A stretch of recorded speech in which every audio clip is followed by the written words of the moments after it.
आपण माने देखुथिबे गत 3 मास धरी मुख्यमंत्री फिजिकली मेंटली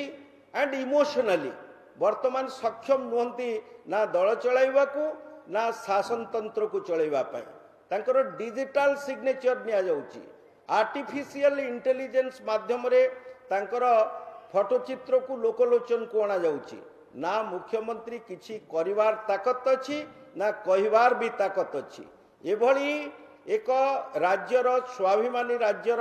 नेतृत्व नेउथिबा जने मुख्यमंत्री जे भाषा साहित्य संस्कृति परंपरा को निजे सम्मान देले नहीं किंबा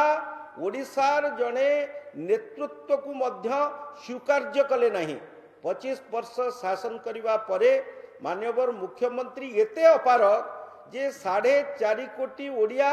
विशेषतः बीजेडी दलर बहु पुरुखा नेता थिबा बेले तांको स्वाभिमान को आघात करी सेमान को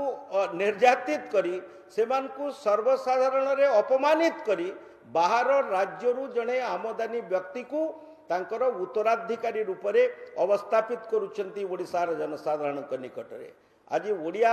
अस्मिता पाई जो विराट प्रश्नवाची सृष्टि होती ओडिया भाषा आज संकट रे ओडिया संस्कृति और परंपरा को जो माने जाली पोड़ी पाउंस करुचंती तांकु ओडिशावासी गत 3टी फेज रे जो निर्वाचन सरीची सेतिरे मत साब्यस्त करि सारिलेनी पाखा पाखी 105टी आसन रु भारतीय जनता पार्टी 92टी विधानसभा आसन रे विजयी हब एवं 15 को 15 लोकसभा निर्वाचन रे मध्य बीजेपी रो प्रार्थी माने विपुल भोट रे विजयी हेबे।